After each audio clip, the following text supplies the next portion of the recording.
Good evening, everybody. Welcome back to another episode of Learning with My Rabbis. I'm very excited today. We have a special guest, Rabbi Joel Roth, who has taught for many, many, many years at the Jewish Theological Seminary. Rabbi Grover studied with him, along with pretty much every conservative rabbi that's been ordained in the last several decades, it's fair to say, has learned from Rabbi Roth. And I was very lucky, even though I was in Los Angeles at Ziegler, to have the pleasure of learning with him at the Conservative Yeshiva in Jerusalem, where he, in the last few years, has been teaching part-time there as well, splitting his time between New York and Israel. He's coming to us today from New York. So, Rabbi Roth, it is great to have you with us. Thank you so much for joining us. My pleasure. Thank you for inviting me.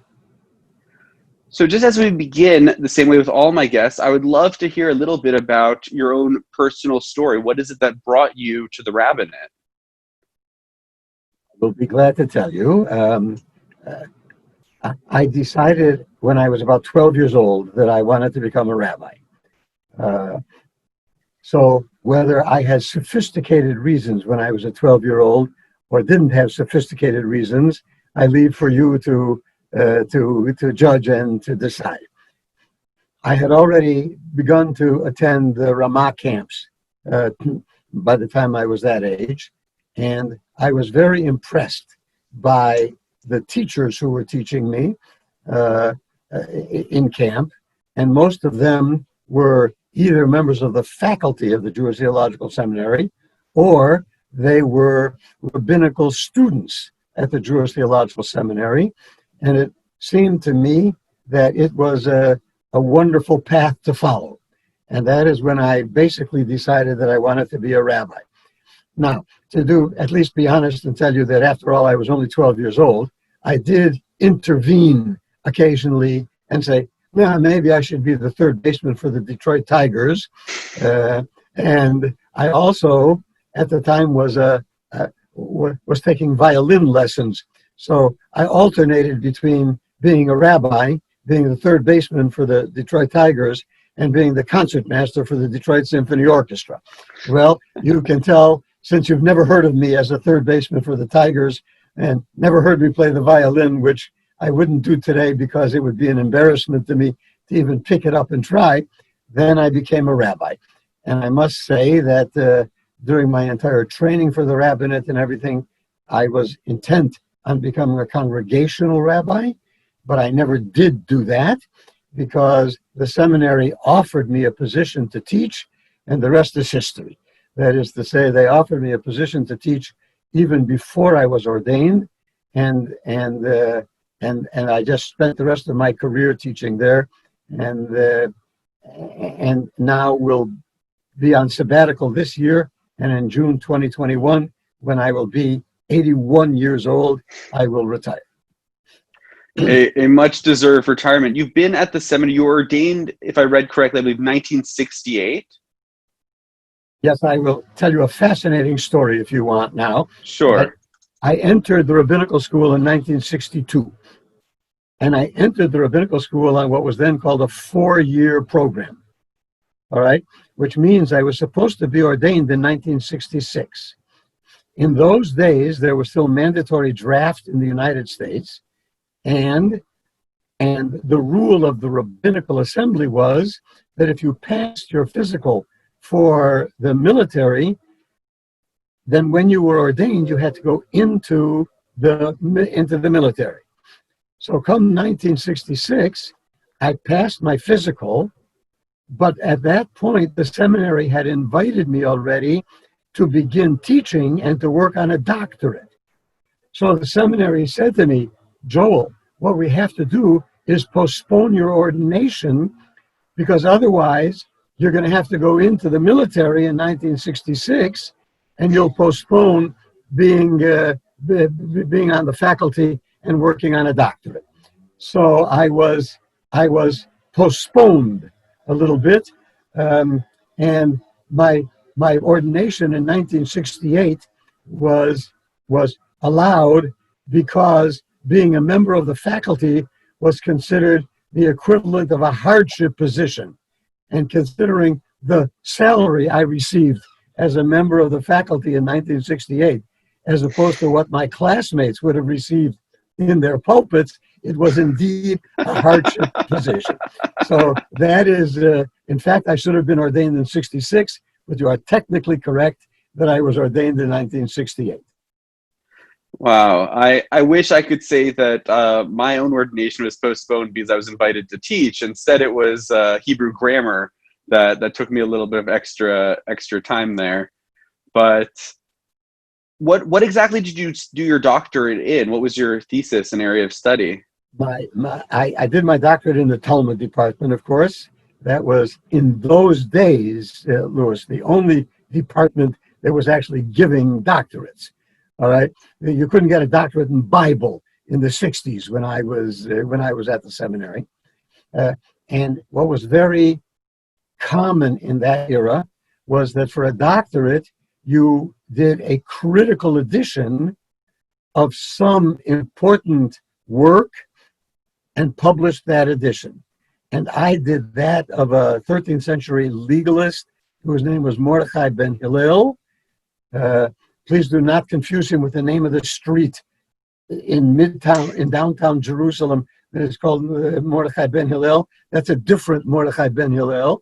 But the Mordechai ben Hillel that I did a critical edition of his commentary and comments on Tractate Kiddushin, that's what I did for my doctorate. Wow. And since then, you've been teaching Talmud and Halakhah and other rabbinic subjects consistently for the last, I don't even want to try the math, 7 decades. Close to 60 years. Wow. Yes. So you've had a lot of different students that have come through you that our Torah is really your Torah, parts of it that you've taught us. Well, I certainly hope that I have been that influential on all those generations of students, but I have tried diligently to have that type of an impact on them about, particularly about matters of Jewish law and the commitment of the conservative movement to the authority of Jewish law.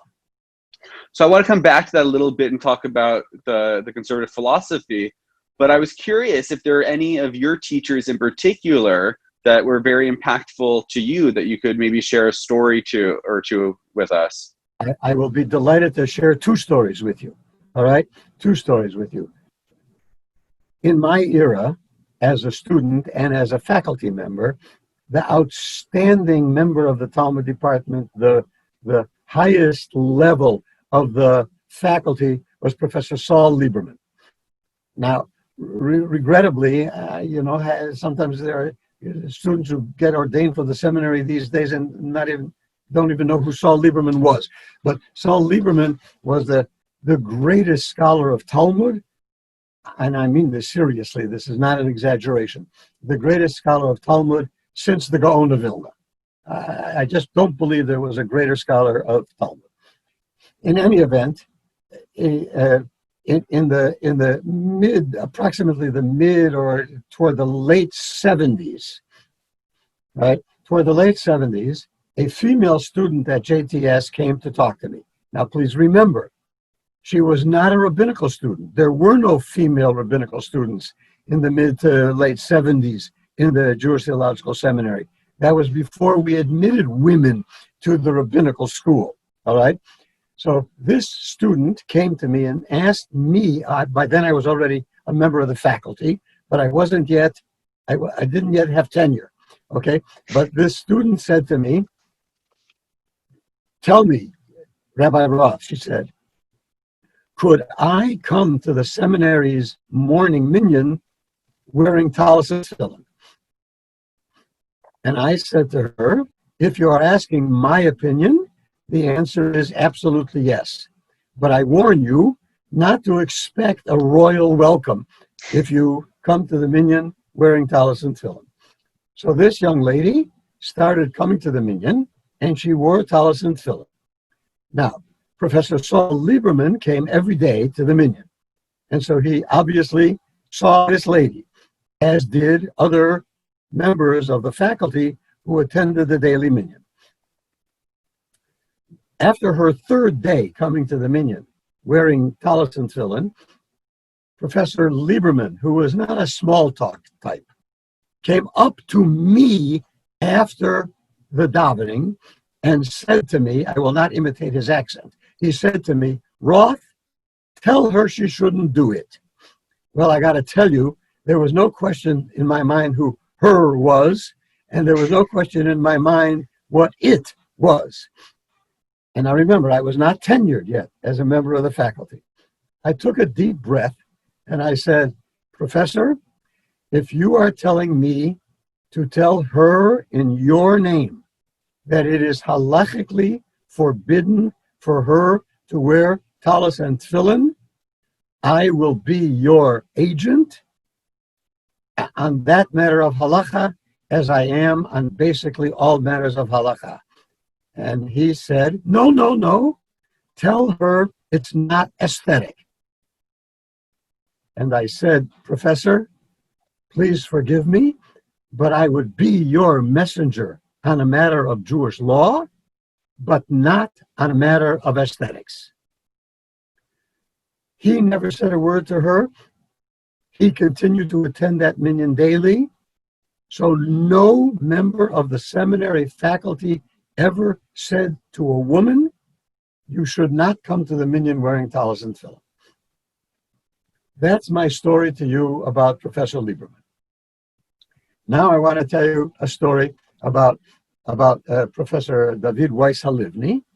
David Weiss Halivni, remember, when I was still a student, so we're talking now in the mid-1960s, he was a revolutionary scholar, and he restructured the way Talmud scholars look at the editing and construction of the Babylonian Talmud. What he was saying in the mid-60s was exceptionally radical. Now it is the basis on which almost all scholars of Talmud understand how the Talmud got put together. And I was in his class, right? We had a class of 4 students, and I was in his class. And we were trying to learn his methodology. And finally, I figured out a passage in the Talmud that I was sure he would agree with my analysis of how it happened, how it came to be. And by the way, a passage in the Talmud that I'm talking about is called a sugya. That is to say, an argument passage in the Talmud. Well, I was so excited that it was nighttime. I mean, it wasn't the middle of the night. I ran up to his office and I knocked on the office door, and he was still in the office. And I said, I did it.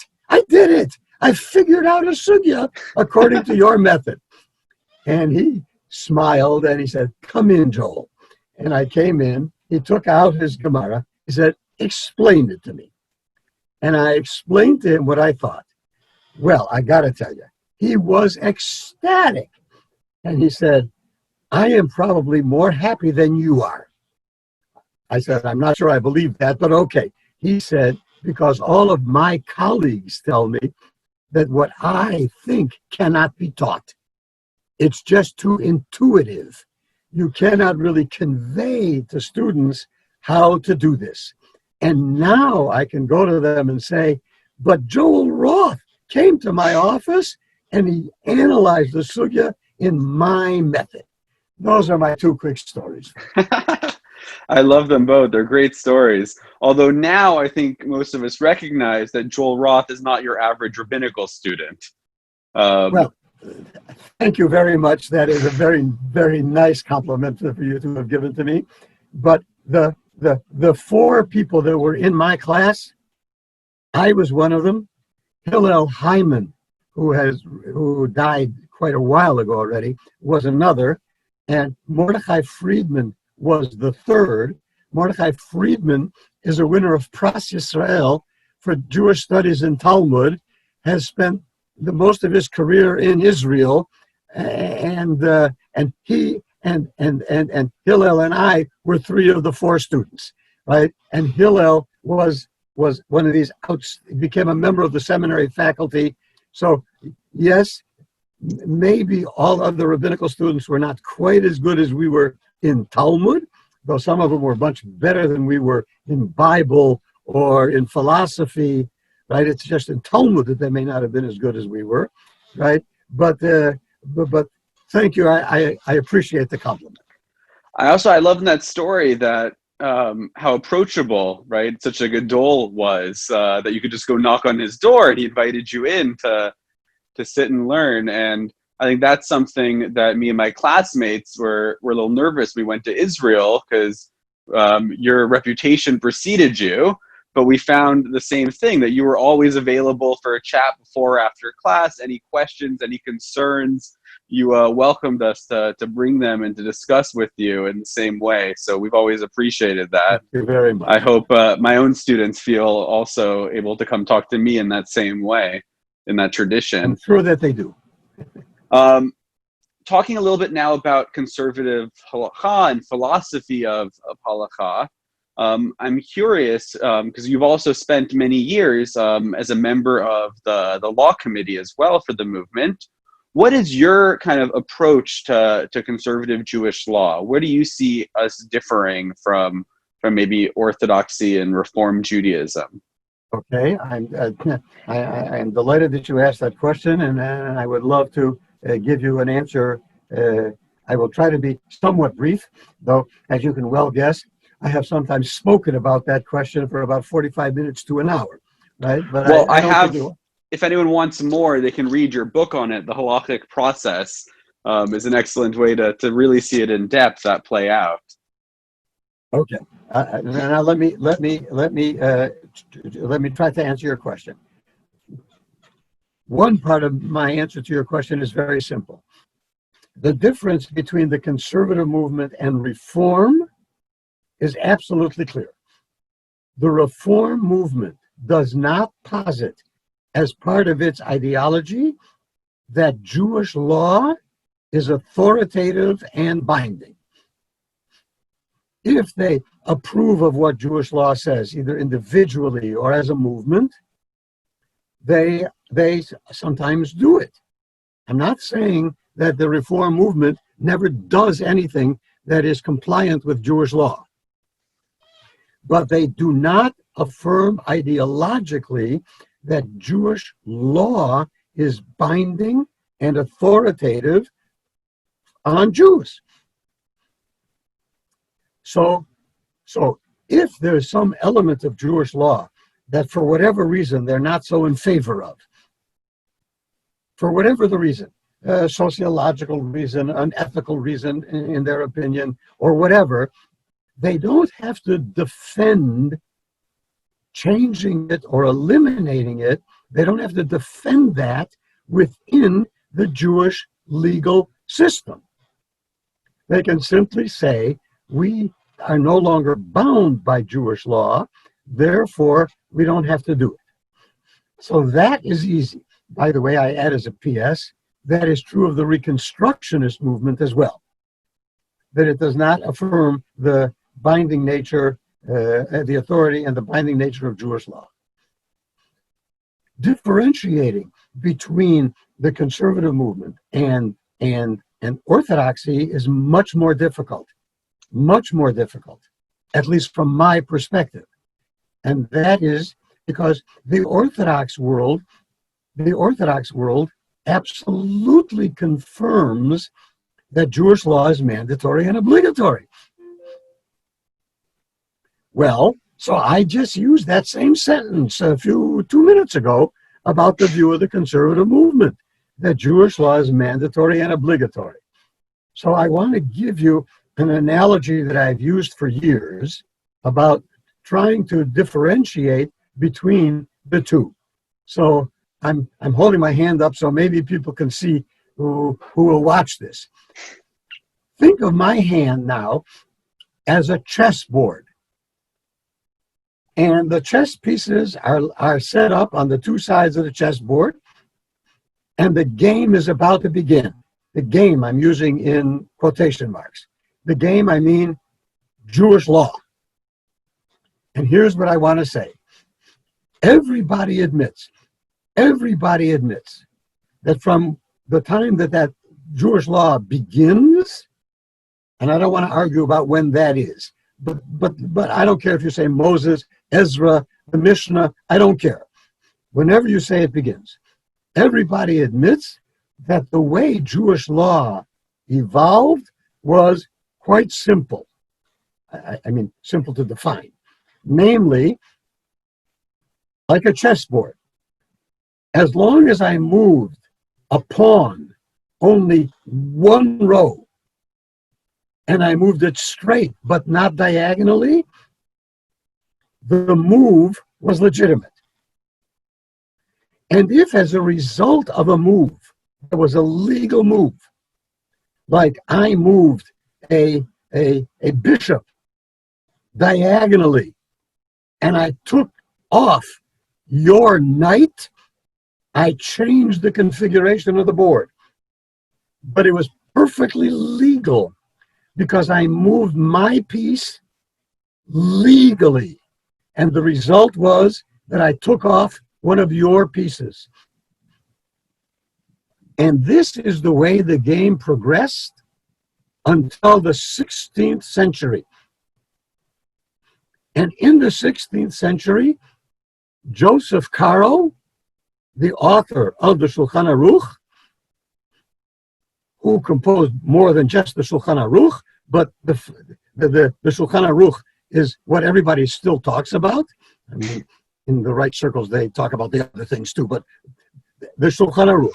And then the Orthodox world says, with the acceptance of the Shulchan Aruch, a dome comes down over the chessboard and freezes it in the position it is in when the Shulchan Aruch is published.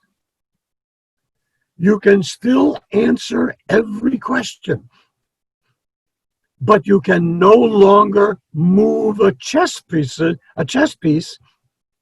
to do that.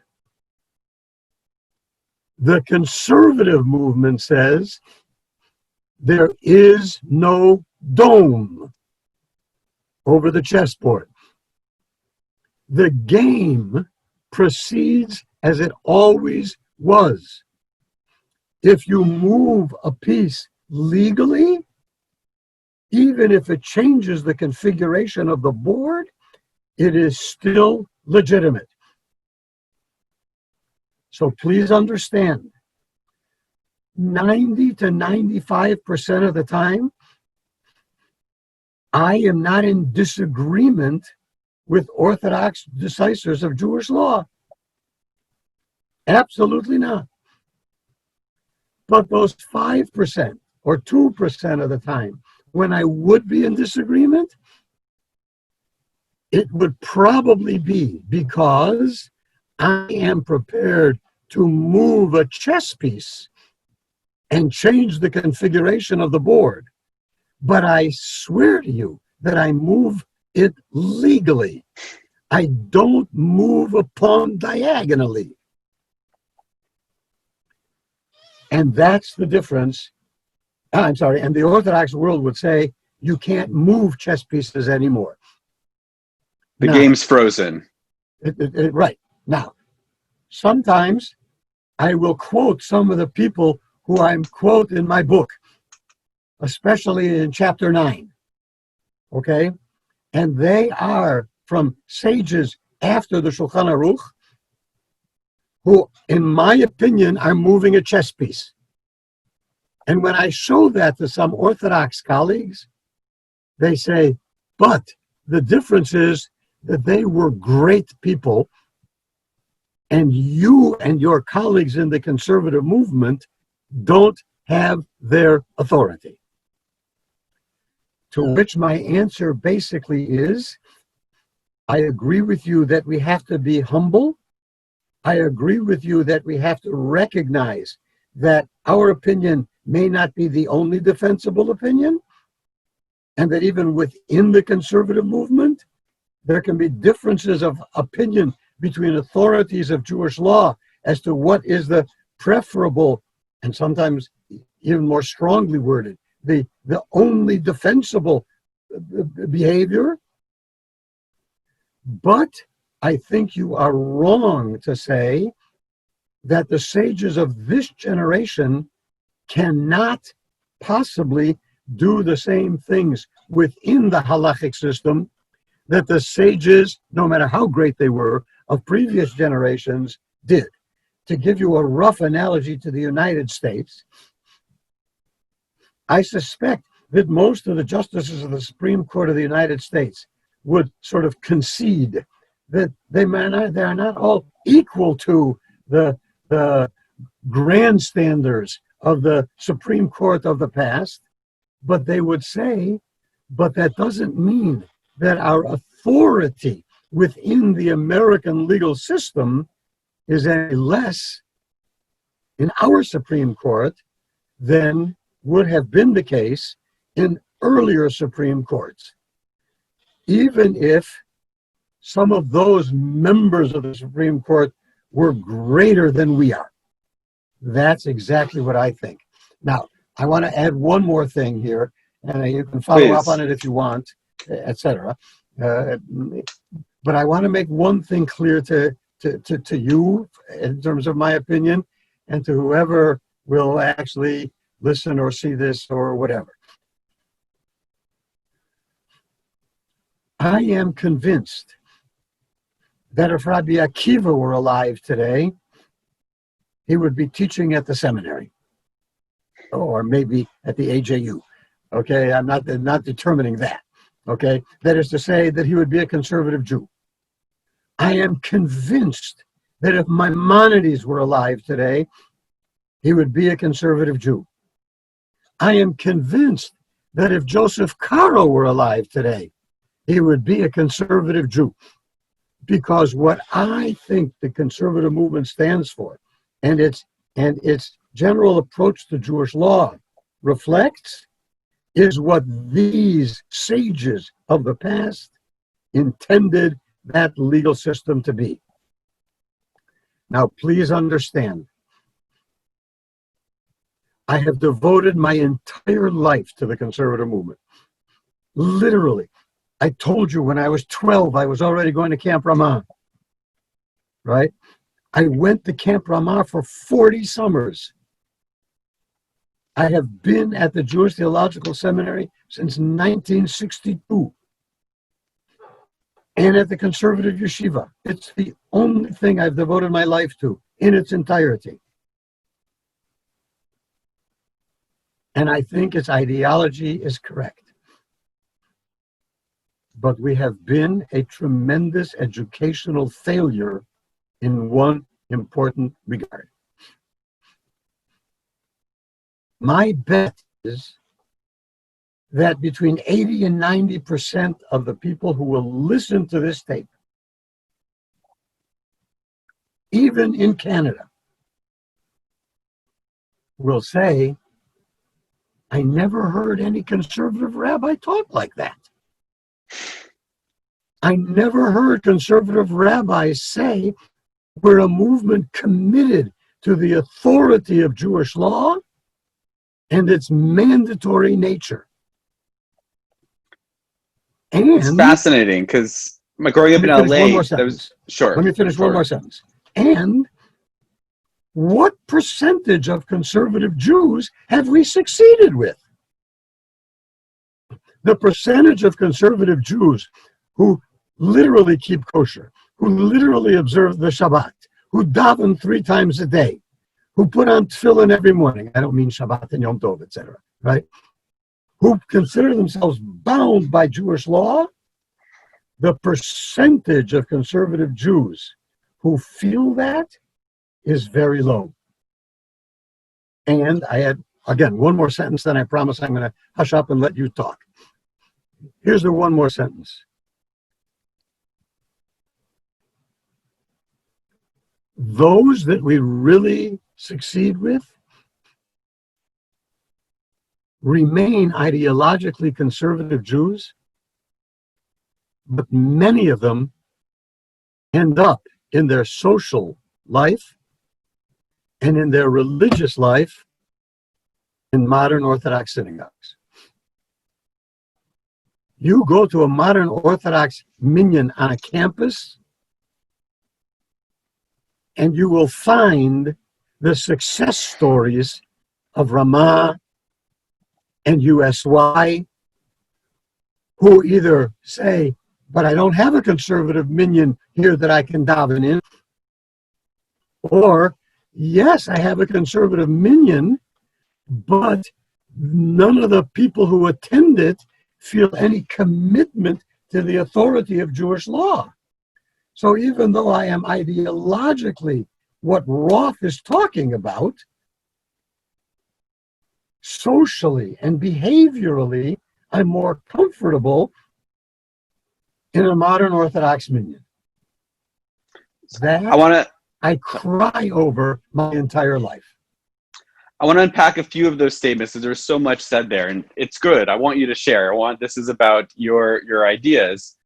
But I love what you just said there at the end, because I got in trouble once with a couple of my teachers in rabbinical school for saying that the real difference between conservative and reform synagogues is what assembly their rabbi goes to. That the congregants, there really isn't such a difference these days. It was interesting moving to Canada. I've noticed more of a difference than when I was living in Los Angeles, where I grew up. But just last week, we had on our program here another rabbi who is a graduate of Yeshiva Chovevei Torah, is a modern Orthodox rabbi, but we grew up together at the same synagogue at Ramah. And him and I were talking about this, that I tried to claim him as a success of the conservative movement. Right, that if our success is just by the numbers of the movement, we might not be so successful. But if our success is bringing some people closer to Judaism and to tradition, then I absolutely think you're right. When we look at modern Orthodox synagogues, we see these success stories of the conservative movement, of people that have a serious commitment to Halakhah, and they got that from Ramah, from USY, from conservative religious schools and synagogues and things like that. So it's very interesting you mentioned that. The other thing you mentioned that I very much related to was going into rabbinical school, and a lot of my serious Jewish education had been with Chabad and other places like that.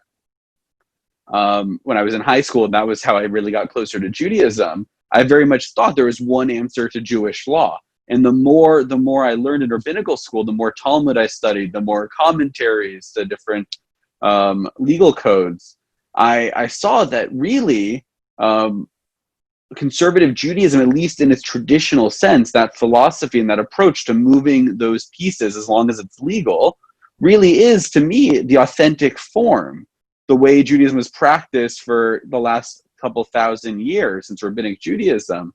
So it's great to hear you affirm that idea that Akiva, Maimonides, these rabbis, these Gedolim, would have been, at least philosophically, conservative Jews.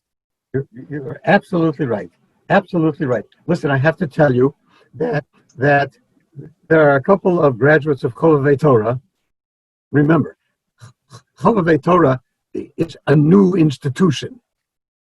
I mean, for young people like you, it may not be so new. For old people like me, Chovevei Torah is a new institution. A couple of them used to sit behind me at the seminary minyan and were contemplating whether or not to come to JTS as the rabbinical school or to go to Chovevei Torah as the rabbinical school. And because by that time already, they were beginning to feel uncomfortable in the conservative movement, because so many people were telling them, well, your right-wing halachic views are no longer so acceptable in the conservative movement, that they said, I'm going to go to Chovevei Torah. I cry over that.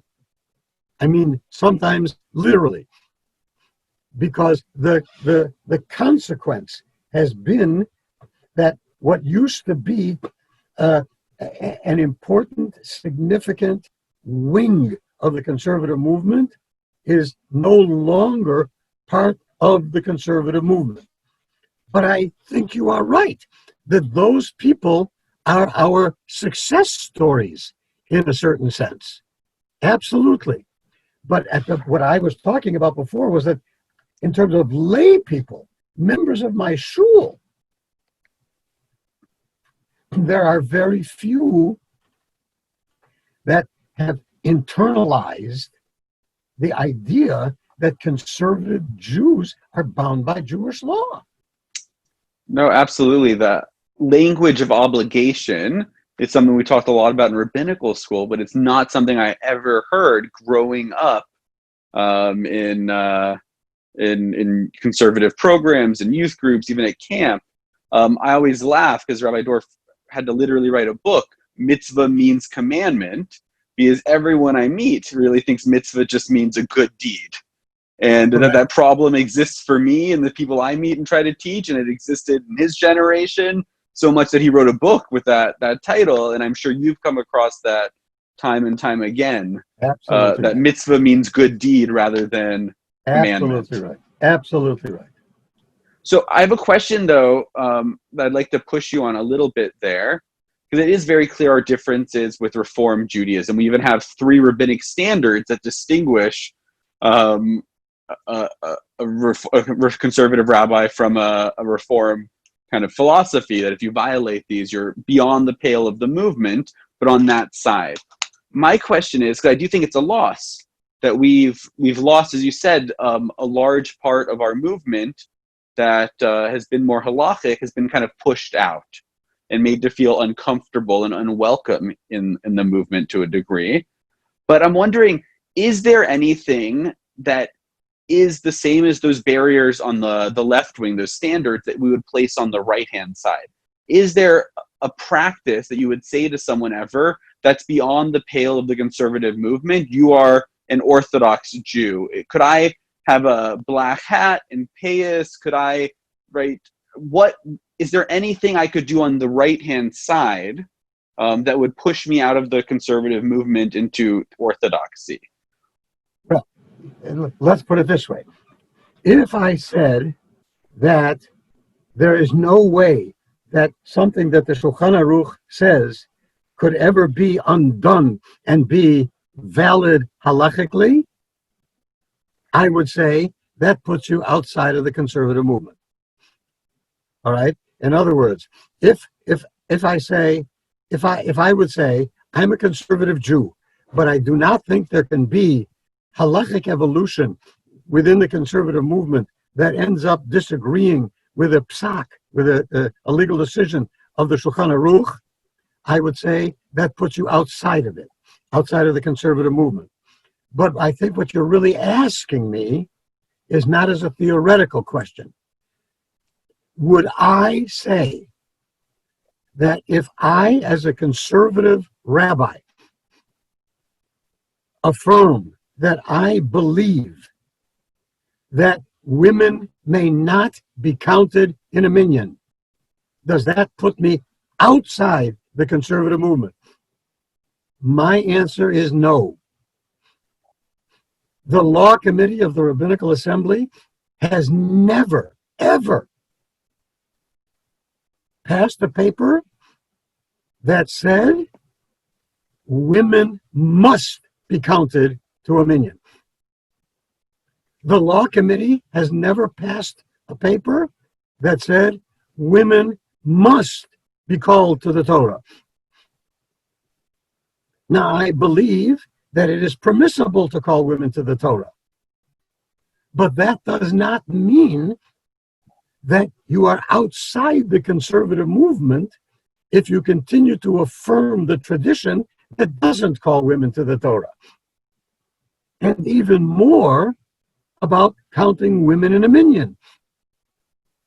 There is, to this day, not as much as there used to be, and I'm going to make a PS about this in a minute,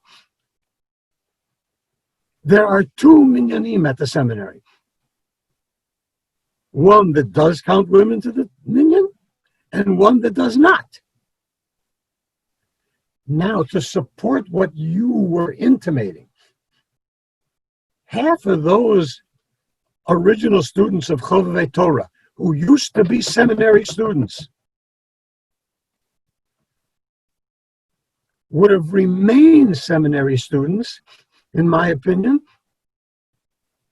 if they hadn't begun to be told by classmates, etc., oh, you can't be a conservative Jew. You don't count women to a minyan. You can't be a conservative Jew. You don't call women to the Torah. It's that type of thing that pushed them to the point of saying,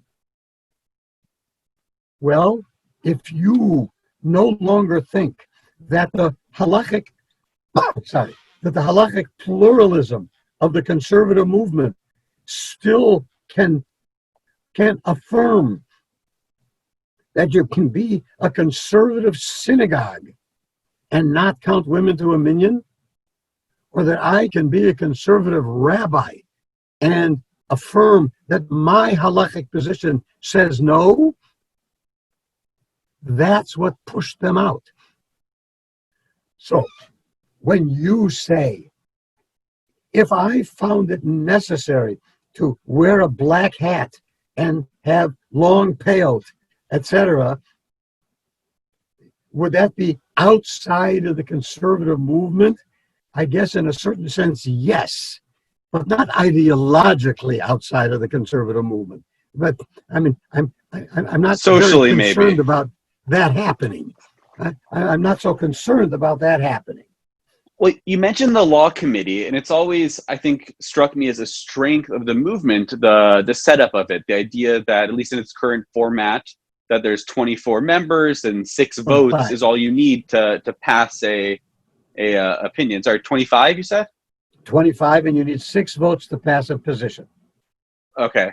Sorry. I thought, is the 25th the cantor, the member that doesn't, or just 25 rabbis? There are a couple of people who sit on the law committee but don't have a vote. There Yeah. are 25 voting members of the law committee. Voting members. Okay. Great. So you need 6 to pass. So sometimes we pass multiple true vote on the same issue. Correct. But even going back in the history of the law committee, for decades and decades, their true vote that sometimes 20 years later a new tshuva is passed. But as far as I know, we've never revoked an old tshuva. Has that ever, to your knowledge, happened to say this is no longer an official opinion? I would have to think about an example for a moment, and I'm not sure I'll come up with one, but the law committee, one of the rules of the law committee is that if I write a tshuva today, I mean now for the law committee, that comes to a different conclusion than a tshuva of the law committee written 20 years ago, and my tshuva is passed, unless my tshuva says explicitly, the intent of this responsum is to undo the acceptability of the earlier responsum, unless mine says that, then the passage of my tshuva does not undo the acceptability in the conservative movement of that one from 20 or 25 years ago. And I cannot at the moment remember, I have been off the law committee for a while, right? So I haven't been on the law committee since 2006, I think or 2008, I forgot the exact year that I left the law committee. But I do not think that there have been tshuvot that have said explicitly, this tshuva rejects the validity and acceptability of this earlier one. I do not think, and if there are, there could only be 1 or 2. I haven't seen it, so it's fascinating to hear that there is that process set up. It's something I'll have to look into more. Yes. Because it could be done. I've always wondered about that, about where those, as the movements progress in some areas, if there are any limits on the right. It's interesting. On one issue where I've seen the right and the far, far, far left, at least politically, come around, I know for a long time, much of the Orthodox world was not Zionistic in the early days of Israel's founding. And we have actually in town, or in Canada, not in Toronto, but in Canada, there's a conservative rabbi who is anti-Zionist. And it's upset a lot of the members of the conservative community here in the local Rabbinical assembly. And one of the questions was, is that a tenet of conservative Judaism to believe in Israel and Zionism.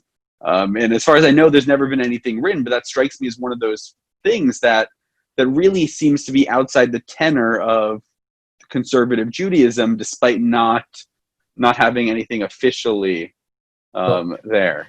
Since I'm not sure that, since I am certain that I don't know exactly who it is you're talking about, and I don't want to use you names or anything. No, Yeah. I'm sure not. And I say, so I don't expect you to say it, but you have to answer one question for me.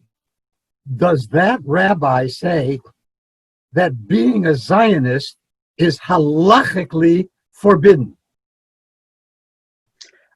I can't say for sure. I don't think so. I haven't listened to much of their sayings and writings, though, myself. Okay. So, but then you understand that the issue you're raising is not part of the discussion we were having.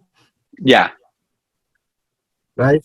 If there's a rabbi who says, I give you the following political, sociological, ethical reasons that have nothing to do with Jewish law, that lead me to conclude that being pro-Israel in the 21st century is not acceptable, but I'm not saying that it is halachically forbidden, then it's not in this category. And so I guess my question is, if it wasn't philosophical, and ethical, if it was halachic, if they cited the same reasons early Orthodox authorities did about the Messianic era, and this isn't about humans doing it, like the group that even today still goes and speaks and protests and visits in Iran, that group, could one of them, right, if I had that halachic viewpoint, could I still claim myself as a conservative Jew, in your opinion?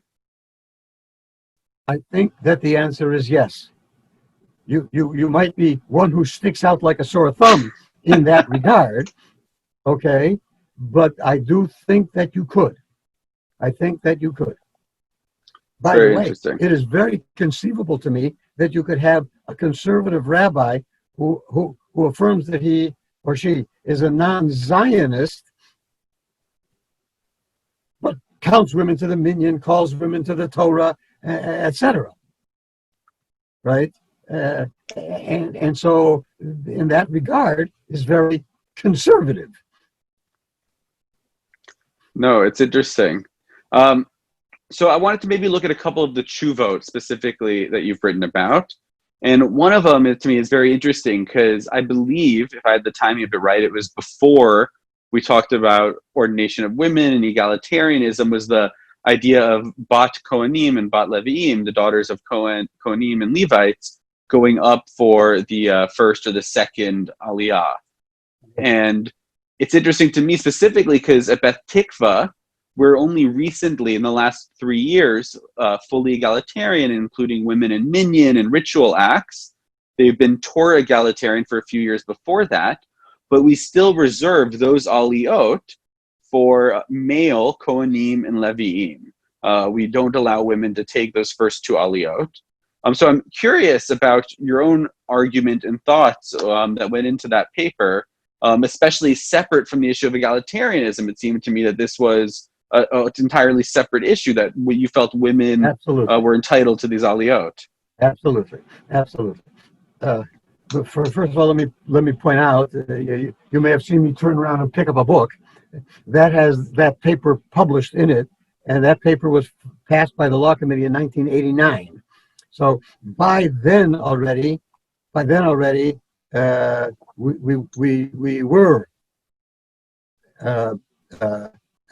admitting women and ordaining women in the rabbinical school.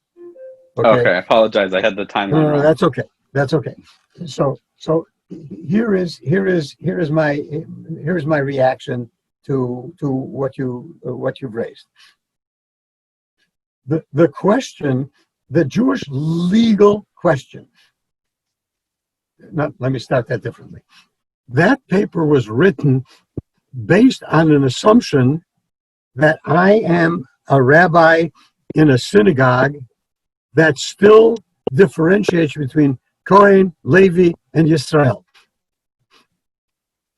And that I follow the classical traditional view that the first aliyah should be given to a Kohen, the second aliyah should be given to a Levi, and from then on you give your aliyot to Yisraelim. I made a point in that paper that the question of whether or not it would be legitimate to do a Torah reading and ignore that classical differentiation between Kohen, Levi, and Israel is a very different question. And somebody else was writing a paper on that subject for the law committee. But even though that paper was passed subsequently, it never undid the view that you might want to retain Kohen, Levi, and the Yisrael. So then the question that motivated that paper was, if I believe that it is permissible to call women to the Torah, what will be the status of a woman who is the daughter of a Kohen? Now, you know that Kohen, Levi, Yisrael status is passed in Jewish tradition by the father, not by the mother. Being Jewish is determined by the mother. That is, if the mother is not Jewish, the child is not Jewish. By the way, that is still the only position of the law committee on that question. There is no view of the law committee to recognize as Jewish someone whose mother is not Jewish. I mean, you can recognize them as Jewish if they convert, but without conversion, okay? So the question that I was seeking to address in that paper was, if I believe you can call women to the Torah, what category do I put the daughters of Kohanim and the daughters of Leviim? So I just want to make a caveat to everyone watching, because this is exactly actually where, it's funny, 31 years later, almost as old as I am from when you wrote it, this is a live question for us, because we believe women can be called to the Torah, but we also hold by those traditional aliyot. Despite other shuls having abolished it, we still have those traditional categories. So you can go. So I just want to make sure everyone listening knows this is a live question here for us. Right, absolutely. Absolutely. It is very much a live question, very much a live question in those synagogues that still retain the Kohen, Levi, Israel. All right? What I attempted to do in that paper was to say, and this, I'm saying it to you because this is what I think should happen all the time when you write a paper, a law paper, a tshuva. The first question that you have to ask is, what are the legal questions involved in this deliberation? Right? So, for example, one issue would be, is the law that I'm talking about deoraita? I'm going to say a word about that in a minute. Or is it derabanan? That is to say, does it have biblical status? Or is it rabbinic status? Now, that's the equivalent for citizens of the United States of, is the issue that I'm discussing a constitutional mandate? Or is it congressional mandate? Now, why is that important? Well, because a congressional mandate can be undone by Congress. A constitutional mandate can only be undone by a constitutional amendment or by the, never mind, let's leave it there for a second. Okay, so that would be the first question. Is the issue I'm dealing with biblical or rabbinic? Why? Because the rules for changing rabbinic things are very different than the rules for changing biblical law. Right? citizens of the United States may think that the requirement that the President of the United States has to be 35 years old is age discrimination. And they can think whatever they want.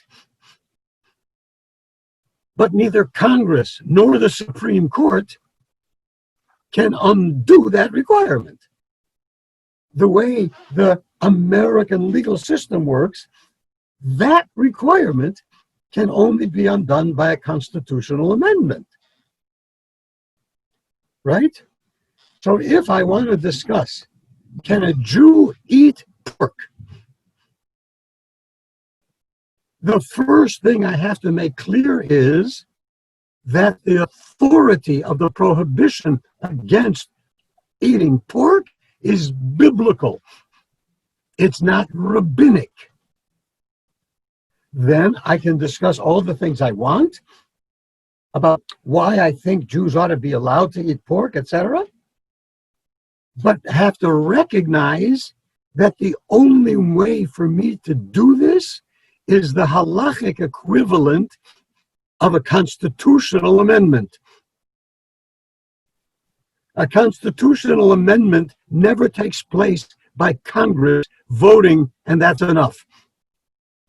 A constitutional amendment requires 2/3 of the Senate, 2/3 of the House of Representatives, and 3/4 of the state legislatures to pass. If it doesn't have all of that, whatever argument you raise about why you think Jews should be allowed to eat pork will be irrelevant. Because it's got to, the evolution has to be within the legal system. It is that I was trying to describe in the book that you were so kind to show everybody. The halachic process is an attempt to define and describe and define the rules that govern how that system works. All right. So now let's go back to counting women, letting the daughter of a Kohen have the first aliyah. So one of the issues would be, what I have to do first is define. What does Jewish tradition say is the reason that a Kohen gets the first aliyah? Okay? And in that paper, I say it gives a variety of reasons. One is as a matter of peace, right? That is to say, it's mipnei darkei shalom. Kohen rishon v'acharav levi mipnei darkei shalom. In order to keep peace. Now, we may not like that one so much to say that, you've got to honor Kohanim first in order that they shouldn't object and say, well, you forgot I'm a Kohen, right? Our Chazen's a Kohen, so it helps keep the peace here too between us. Say it again. Our Chazen's a Kohen, so it helps us keep the peace. Him and I. All right. So, but that's not the only reason that the tradition gives. The other reason that the tradition gives is because the Torah says you should sanctify the Kohen. And the definitions of sanctifying the Kohen, I deal with in that paper. In what ways do you sanctify the Kohen? Well, I'm not giving you details of the paper, but one of those ways is by saying, well, Kohanim are holy, therefore they get the first aliyah. So then the question becomes, what is the holiness that they're talking about there? If the holiness that they're talking about there is that the Kohanim offer the sacrifices on the altar, and that's the definition of it, then it is clear that you cannot call the daughter of a Kohen to the first aliyah, because women, the daughters of Kohanim, were not allowed to serve at the altar. All right? But I then go on to prove in that paper that that is not the exclusive reason for which the Kohen gets the first aliyah. There are other elements of sanctity that are involved in that. And then what I try to do is to deal with the sources that treat those the rights of daughters of Kohanim in those levels of sanctity. And what I also have to do in that paper is to differentiate between the daughters of Kohanim who are not married and are therefore still part of the immediate family of the Kohen, and the daughter of a Kohen who is married to you, no longer living in my house. She's now in Toronto. To what extent does she retain that level of sanctity?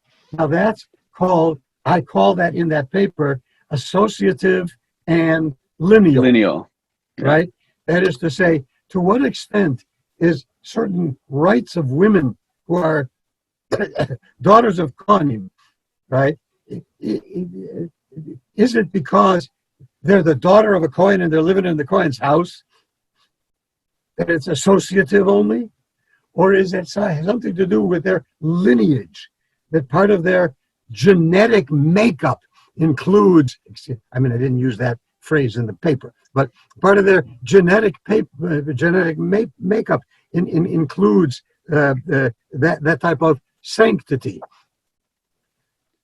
And I deal with that at some length. First, I deal with it unmarried daughters, and then I deal with married daughters of Kohanim. And at the end of all of it, I'm married obviously to non-Kohanim. Okay? And at the end of all of it, right, you conclude that it's lineal. It's not associative. I conclude that there is enough evidence to support the claim that for daughters of Kohanim, they have some lineal sanctity.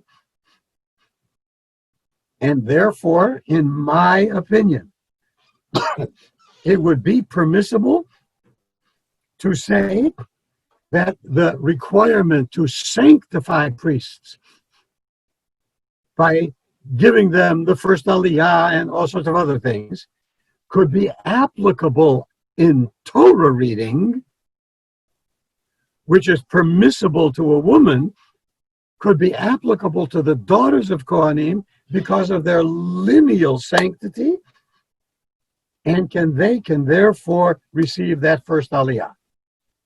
Now, at the end of that paper, by the way, at some point you may want to share with your community that all of these papers are online in the Rabbinical Assembly website, and you don't have to be a member of the Rabbinical Assembly to access the papers of the Law Committee.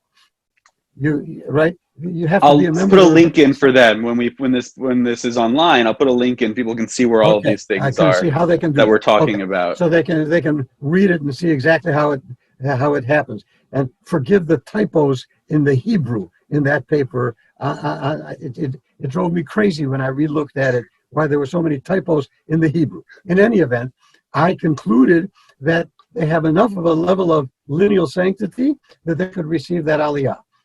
I ended the paper by saying that does not mean that everybody must agree with my claim. They could say, yes, they have a little bit of lineal sanctity, but they don't have enough lineal sanctity to qualify to receive that aliyah, for example. Okay? And they might want to argue that, yes, he could be right, but in point of fact, it would be better if we didn't utilize that, because that way we could have more things that we could give to the daughters of Kohanim.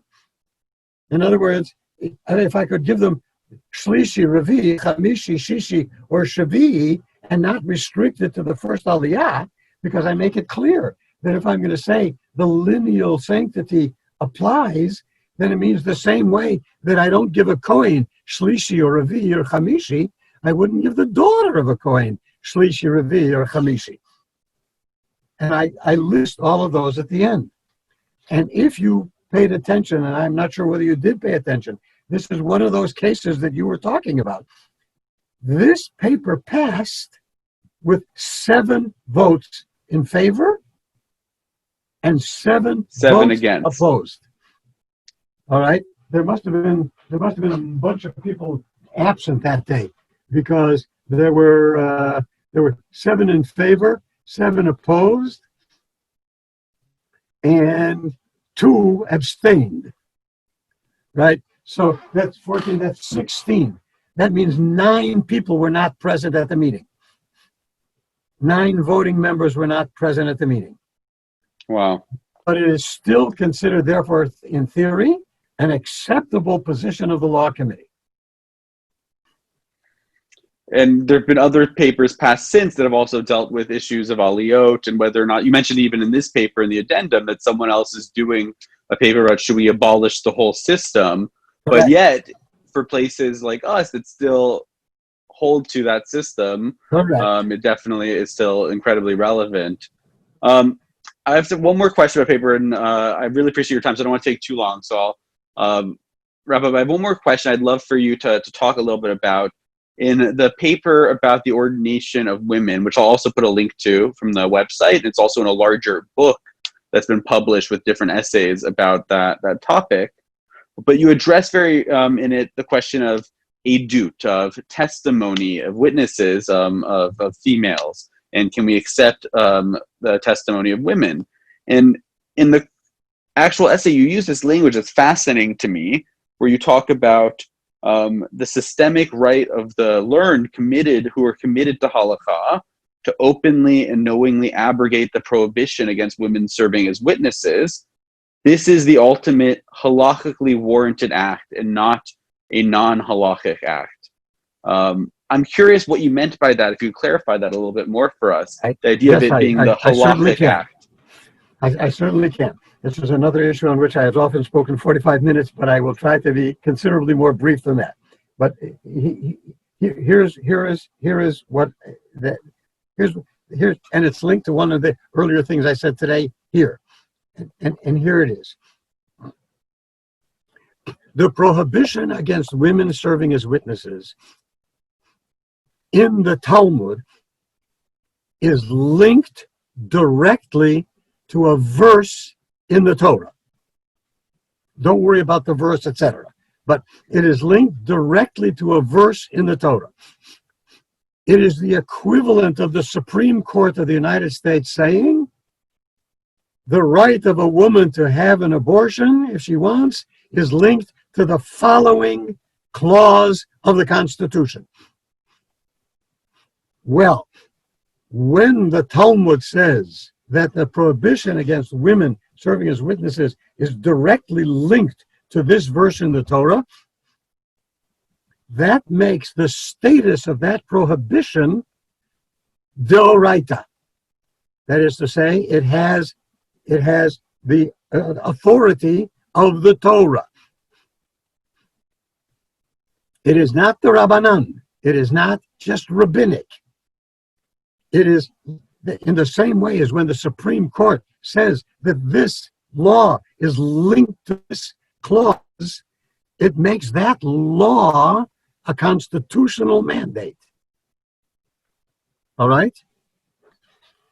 Now, therefore, the rules for how you overcome such a thing, how you undo such a thing, again, I'm giving an American analogy, but please don't misunderstand. It is not that Jewish law is completely parallel to United States law. It's not true at all.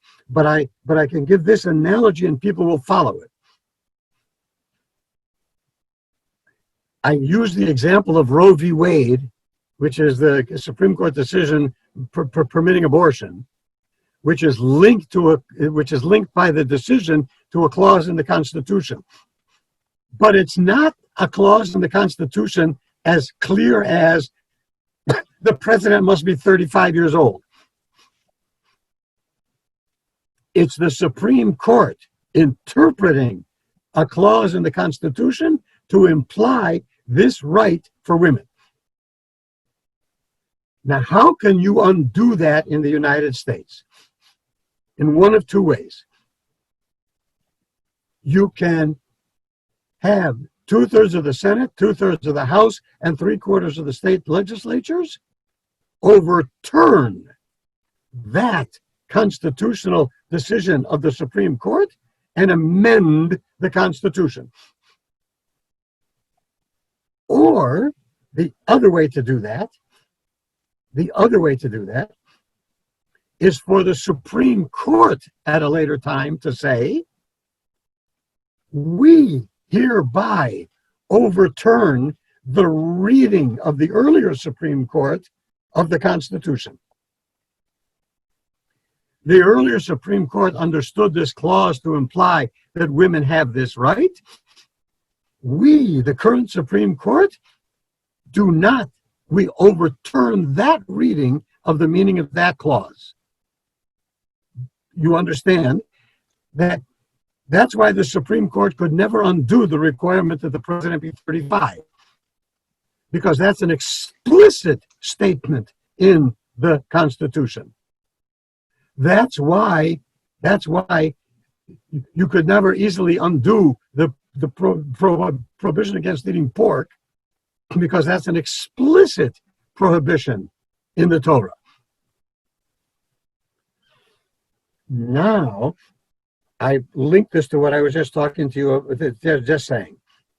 In the Talmud, this prohibition against women serving as witnesses is linked to a verse in the Torah, and therefore it is deoraita. Deoraita. It is biblically authoritative. I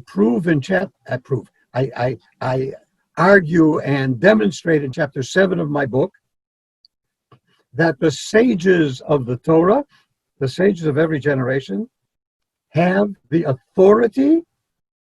The ultimate authority is la'akor davar min haTorah b'kum va'aseh, which means to uproot a matter from the Torah and permit a behavior which was forbidden. What I argued in my paper on the ordination of women was that I understand absolutely well what motivated the rabbis of the Talmud to interpret the Torah, the verse in the Torah, in the way that they did, considering what the status of women was sociologically, considering all sorts of other things about the status of women.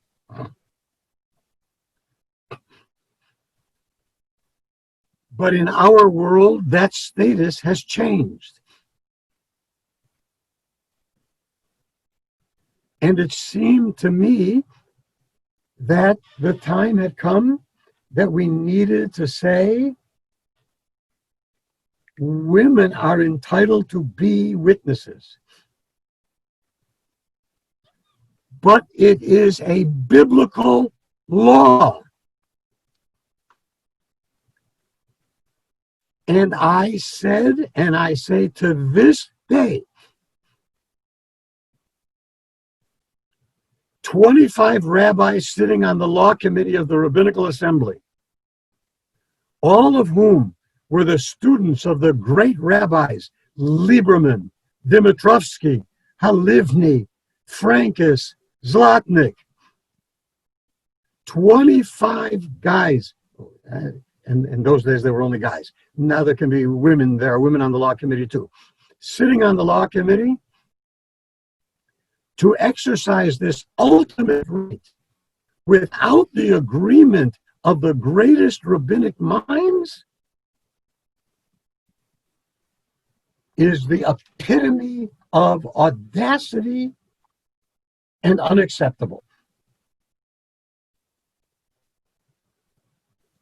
If I translate it to what you're talking to, what you've asked me, for Joel Roth in the late 70s or early 80s to make that recommendation without Lieberman agreeing that we should do that, Finkelstein agreeing that we should do that, Halivni agreeing that we should do that, Dimitrovsky agreeing that we should do that, is the epitome of chutzpah.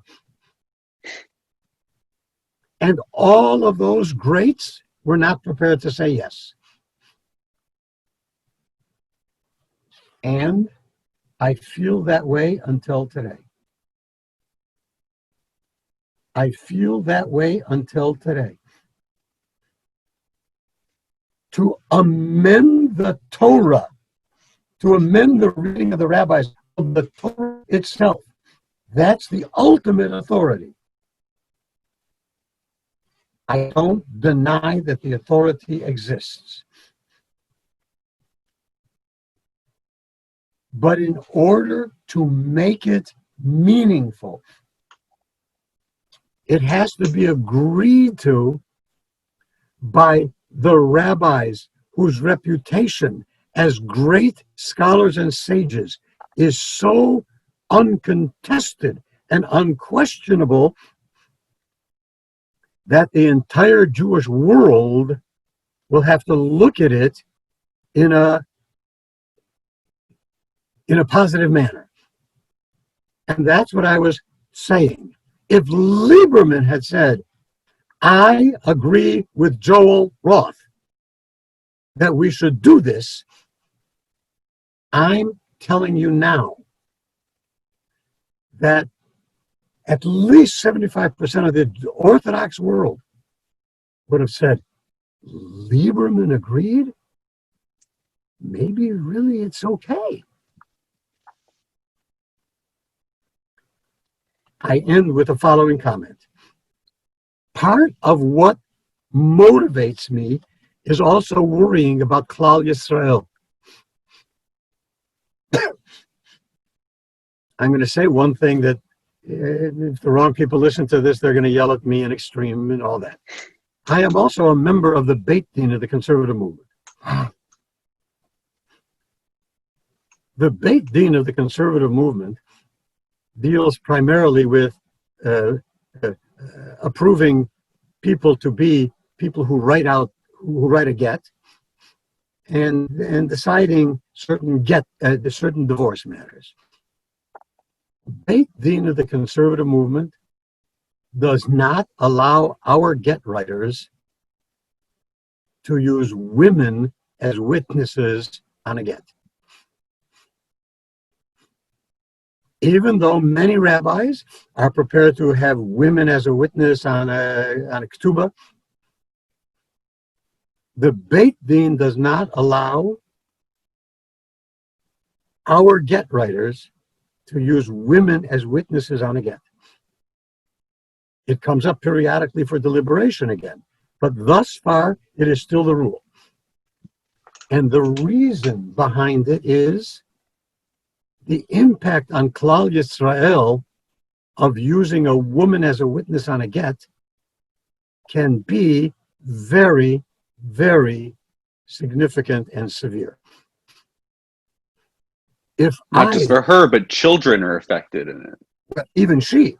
And if she gets remarried because the divorce had a woman on a get, and the man she wants to remarry, the man she wants to marry is an Orthodox Jew, or she herself becomes very observant, right? Then the fact that there was a woman as a witness on the get means that marriage is adulterous, because she's not, in fact, really yet divorced from her first husband. But you are absolutely right. The real consequences for the children. And when people say, well, as long as the husband and the wife are aware of all of this, we think that's sufficient, I don't like that argument. Because if the woman I divorced gets remarried, and there was a woman as a witness on a get, and in her second marriage, she has a child, and that child becomes a Chabadnik, or that child becomes an Orthodox Jew and says, oh my God, I am a mamzer according to Jewish law because my mother was really not divorced from her first husband, and I, the conservative rabbi, could have avoided that consequence by using a male witness, then no matter how strongly I feel that women should be allowed to serve as witnesses, I am also worried about Klal Yisrael and the potential impact. And thus far, that's what the Beit Din does in terms of the utilization of women as witnesses on a get. So when women were first admitted to the rabbinical school, it was done on the basis of my paper. Now, my paper had more to it than that part about witnesses that you asked about. Much more. Okay?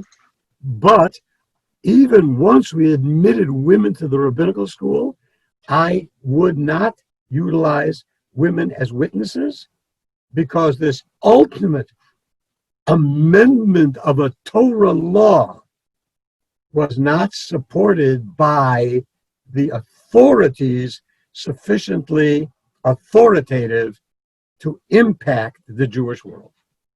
So I have to apologize in a sense, and this is my fear of ever writing anything, that my opinion might change, or even worse, I'd be misunderstood. But I've actually taught that quote before, because in context, it sounds very strongly like you're arguing halakhically women should be allowed to give testimony, but without that caveat of only with these other rabbis agreeing and accepting it, not just in the conservative, but beyond.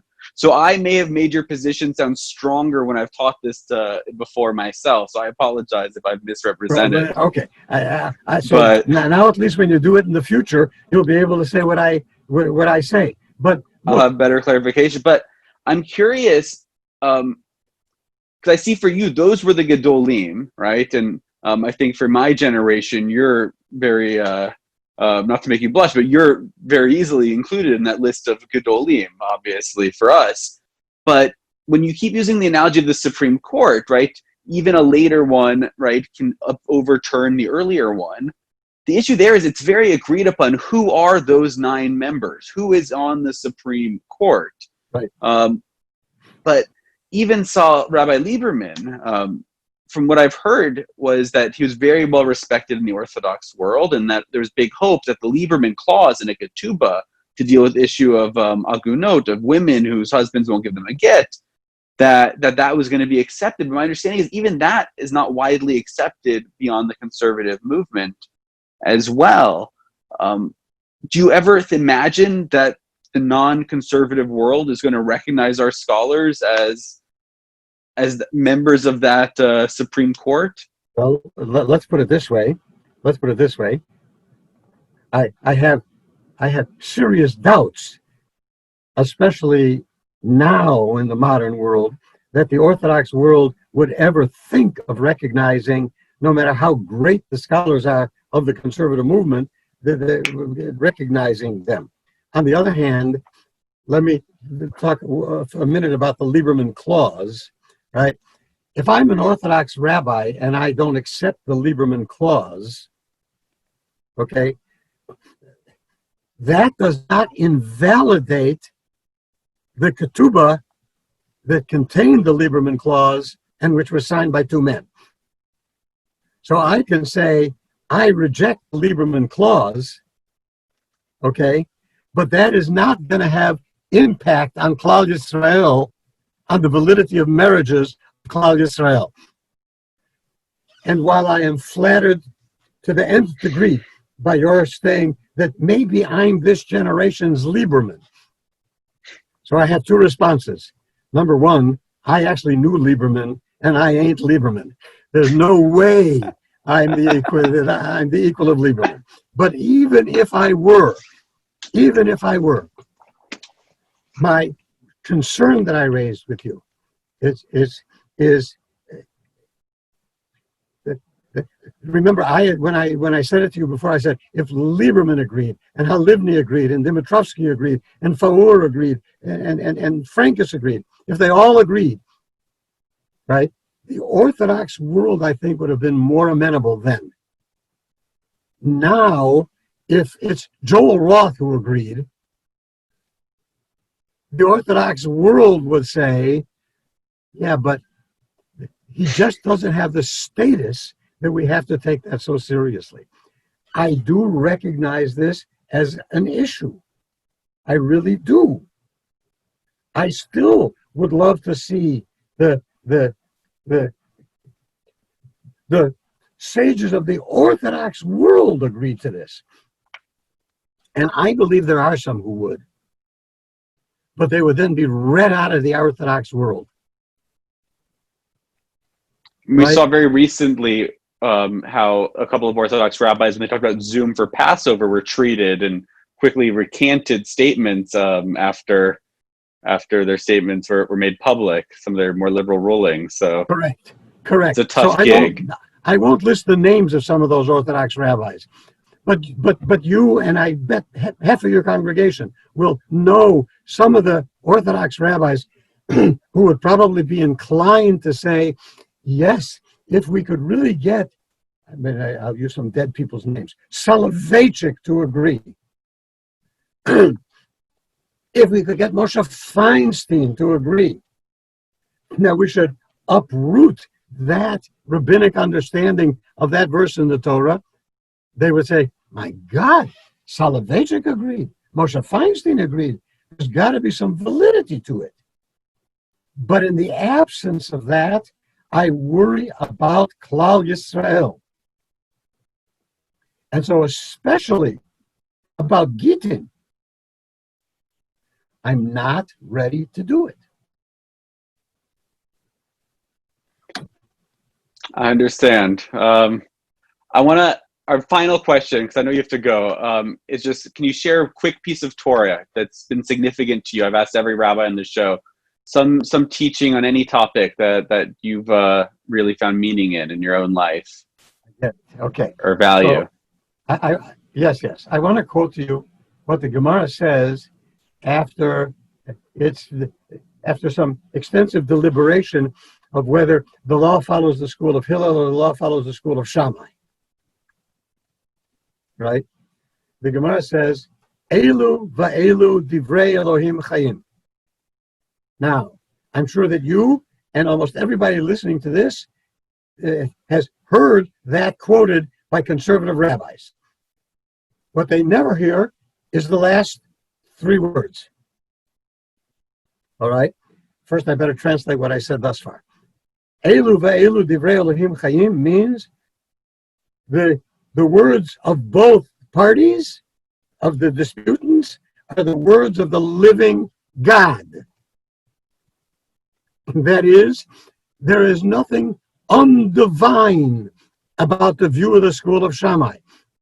There is nothing illegitimately argued by the school of Shammai. Elu va'elu divrei Elohim chayim. Both are the words of the living God.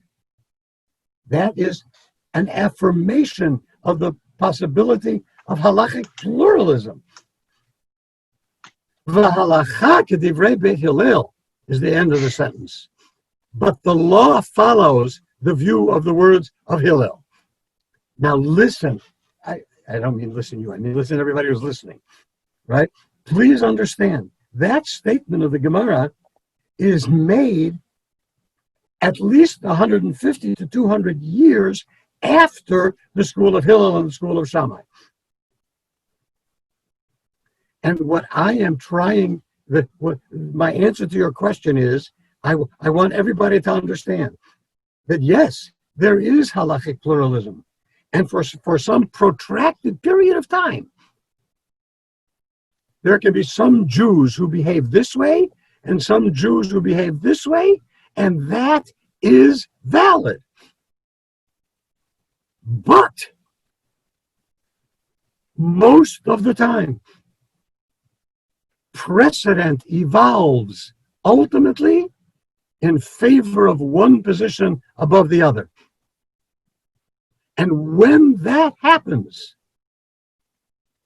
the weight of that precedent should not be ignored. That's what the end of the statement meant. I'm not denigrating the divinity of the view of Beit Shammai. But 200 years after Hillel and Shammai, precedent has evolved in favor of the view of the school of Hillel. Do not automatically believe that just because there is halachic pluralism, it means that that pluralism persists forever on every issue. There is the evolution of precedent, and the weight of precedent is a critical factor in the halachic system. I think it's a very important teaching. I love always the philosophy of Martin Buber, but I've always thought to myself, it's very hard to have a community when everybody hears the mitzvah differently, when everybody hears the command differently. And personally, as a philosophy, I've always been very drawn to it, but as a community, it's hard. And the same thing, it's one thing to respect different opinions, but you can't have a community if everyone has a different practice. It's very difficult. So for Klal Israel, I think you've made a lot of dedication and work. I want to thank you so much, Rabbi, for being on and for joining us. Just a final thought, because I've studied with you Kashrut and some Shabbat, but one thing I think I've definitely learned from you, I think it came out in your story about Professor Lieberman, when you said to him that you'll speak in his name, but not for yourself, or that's the halacha as you understand it, is throughout your career, you've always stood up and said what you've believed in. A lot of rabbis, I think, play politician very much. Maybe it's different in when you're the teacher than in a pulpit, but I very much hope that I can do the same, that I can stand up for what I believe and say it no matter what, because I very much respected that and learned that from you. So thank you. My pleasure. Thank you, everyone, for joining in. We hope you'll tune in again next week for another episode of Learning with My Rabbis. Again, big thank you to Rabbi Joel Roth. You can see more of his writings. You can find his book online, The Halachic Process, a very detailed systemic analysis of how Halakhah is decided, as well as on the Committee of Jewish Law and Standards website. You can find all sorts of tshuvot papers on different issues that he's written on over the years. So please take a look. Thank you. Have a wonderful rest of your night. Never have mercy if he gets into trouble and you don't try to help.